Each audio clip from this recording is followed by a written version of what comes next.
Hello, welcome to BK study 56। मैं BK study 56 में आपका स्वागत करता हूं।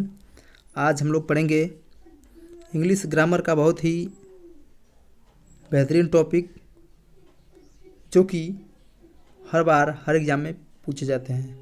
तो फ्रेंड्स, यदि आपको लगता है कि एजुकेशन चैनल्स के लिए भी कुछ है तो प्लीज़ हमारे चैनल को आप सब्सक्राइब कीजिए और हमारे चैनल को आप सपोर्ट कीजिए। तो चलिए चलते हैं ज़्यादा न बातें करते हुए क्वेश्चन की तरफ, जो दिया इसमें कि we will not go to school if it dash dash rain, यानी fill in the correct word. जो रैन का जो करेक्ट वर्ड है, इसको इसमें क्या करना है, भरना है।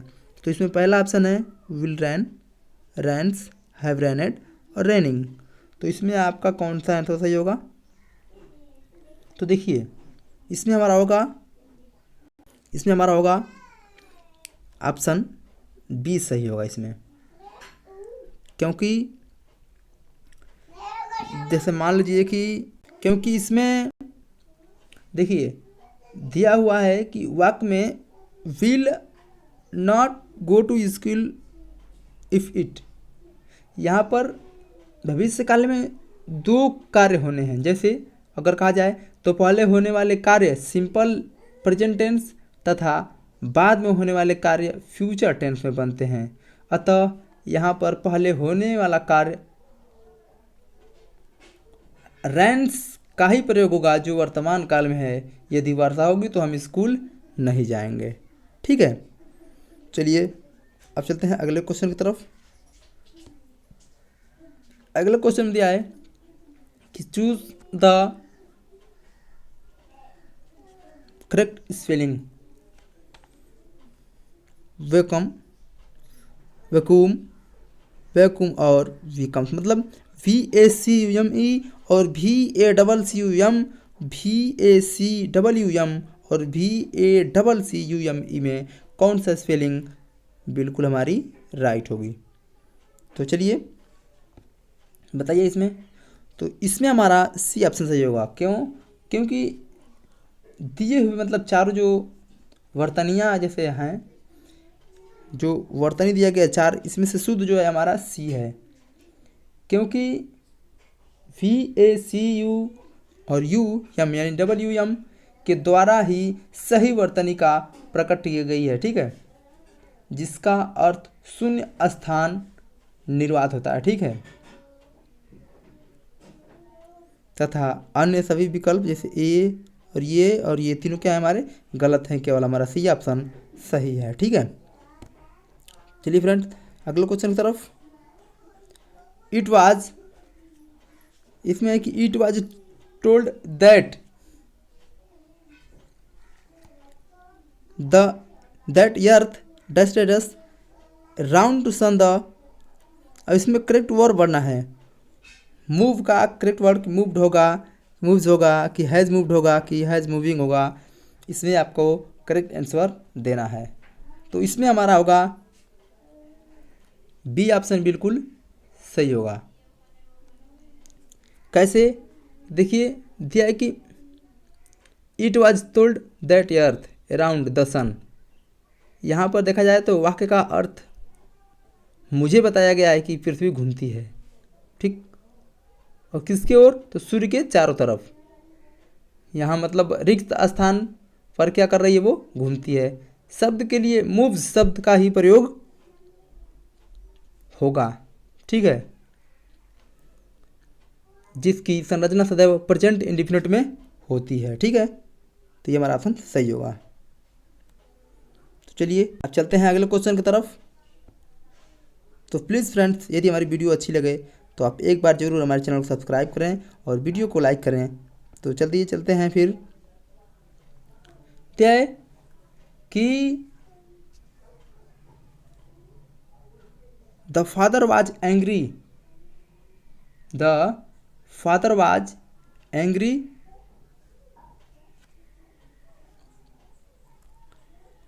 And cast dash dash the son. इसमें भरना है किसमें क्या होगा। अब देखिए इसमें हमारा डी ऑप्शन सही होगा कौन सा? Cost of. कैसे होगा? देखिए, पुत्र पिता से पुत्र नाराज थे और उन्होंने डैश डैश दिया यहाँ। तो अगर हम कहें कि वाक्य का अर्थ भी सार्थक के आधार पर निकाल दिया होगा, जिसके लिए विकल्प हमारा क्या होगा? कॉस्ट ऑफ हमारा आंसर सही होगा। तो कॉस्ट ऑफ OFF यानी हमारा डी ऑप्शन बिल्कुल सही होगा, ना कि ये तीनों। ठीक है, चलिए अगले क्वेश्चन की तरफ। कॉफ़ी, इसमें दे दिया है कि coffee is more preferable to tea. ये जो सेंटेंस दिया है इसको करेक्ट करना है। पहला दिया है coffee is preferable than tea, coffee is preferable to tea. और इसमें दिया है तीसरे में coffee is preferred to tea. और चौथे में दिया है coffee as well as tea is preferred. तो आपके हिसाब से क्या होगा? तो इसमें हमारा ऑप्शन सही होगा सेकंड। क्यों?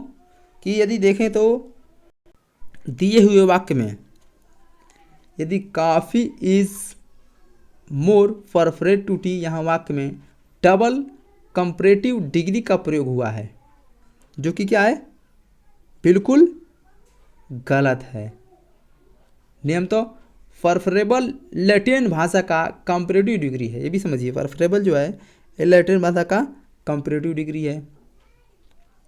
तो इसके साथ कभी मोर शब्द का प्रयोग नहीं होता है, कभी भी मोर शब्द का प्रयोग नहीं होता, ये भी ध्यान दीजिए। तो शुद्ध वाक्य हमारा यही होगा कि coffee is preferable to tea. ठीक है, coffee is preferable to tea यानी हमारा दूसरा ऑप्शन सही होगा। चलिए फ्रेंड्स अगले क्वेश्चन तरफ। इसमें देखिए ये जो identify the sentence with subordinating conjunction, तो इसमें हमको क्या करना है कि जोड़ना है कि सी मस्ट वीप और सी बी। दूसरा दिया है कि सी इज मेड और आर सी फिंग्स मेडनेस। और तीसरे में दिया है कि it I was annoyed still I keep quiet. और चौथे में दिया है कि I should died before I लाइड।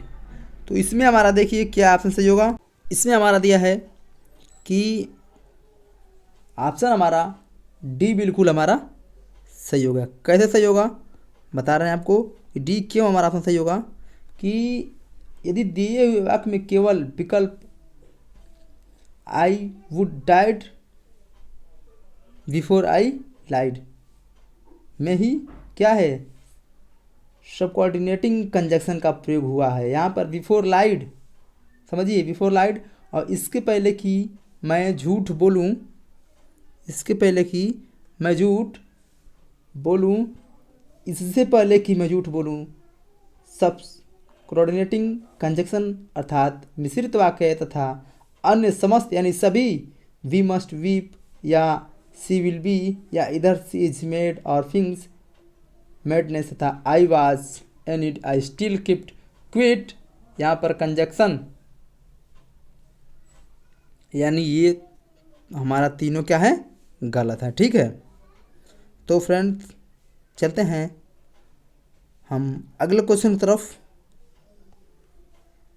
इसमें देखिए इसके पहले यदि हमारी वीडियो अच्छी है तो चैनल को हमारे सब्सक्राइब कीजिए और वीडियो को लाइक कीजिए। दिया है कि identify the correct pair singular और प्लूरल। ये तो जो जोड़ी है ऑक्स, क्या दिया है ऑक्स और ऑक्सेन, शिप और शिप्स, और गोज और गीज, और थीफ और थीव्स। तो इसमें हमारा जो है कि सही ऑप्शन क्या होगा तो हमारा ऑप्शन बी सही होगा। कैसे कि सिंगुलर और प्लूरल की जोड़े में देखा जाए तो विकल्प बी सही है, क्योंकि पेयर शिप तथा शिप्स का प्रयोग हमारा क्या है,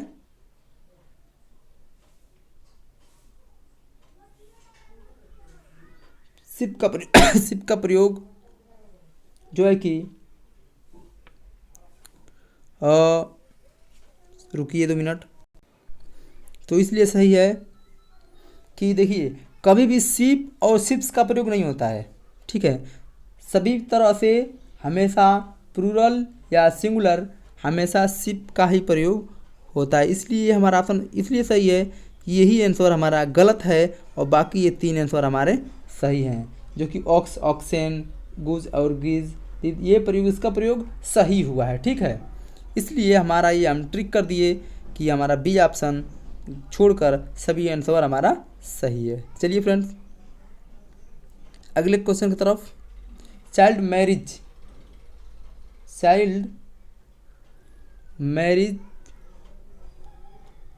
इज ए ग्रेट हिंद टेस्ट प्रोग्रेस फिलिंग द ब्लैंक्स। इसमें क्या भरना है, इसमें हमारा जो है कि पहला ए हमारा बिल्कुल सही होगा। क्यों सही होगा कि यदि वाक्य में दिया हुआ जो देखेंगे तो वहाँ पे child marriage a great hindrance progress यानी बाल विवाह एक बड़ी बाधा। जैसे मान लीजिए कि यहाँ पर रिक्त स्थान पर दिए हुए चारों प्रीपोजिशन में ए जो है कि शब्द टू का प्रयोग होगा, क्योंकि हिंड्रेंस के बाद सदैव टू नामक प्रीपोजिशन का प्रयोग होता है, किसी अन्य प्रीपोजिशन का प्रयोग नहीं होता है, ये भी समझिएगा।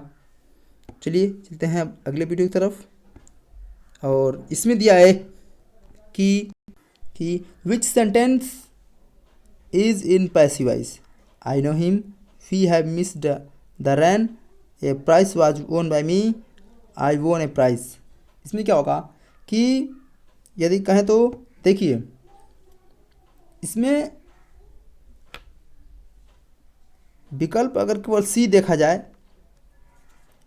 तो इसमें आई मतलब a prize was won by me ही पैसिव वॉइस में है, ठीक है। अन्य विकल्प I know him active voice में है, we have missed the train यह भी एक्टिव वॉइस में है तथा आई वन ए प्राइज भी एक्टिव वॉइस में है। इसलिए हमारा सी ऑप्शन क्या होगा, सही होगा। तथा इन तीनों में मतलब ये तीनों गलत हैं, क्योंकि इसमें कोई ऑक्सिलरी वर्ब है और नहीं इन तीनों में कोई फॉर्म थर्ड फॉर्म है। मतलब पैसिव वॉइस में जानते हैं कि सब में क्रिया का थर्ड फॉर्म लगता है, ठीक है। इसलिए हमारा सी ऑप्शन बिल्कुल सही है। चलिए अब हमारा जो है कि ये वीडियो समाप्त हुआ। यदि फ्रेंड्स आपको लग रहा है कि एजुकेशन चैनल के लिए भी कुछ है तो प्लीज़ हमारे चैनल को सब्सक्राइब कीजिए, वीडियो को लाइक कीजिए, ताकि सबसे पहले इससे भी अच्छी लेटेस्ट वीडियो की नोटिफिकेशन सबसे पहले आप तक पहुँचे। चलिए वीडियो को बंद करते हैं। धन्यवाद।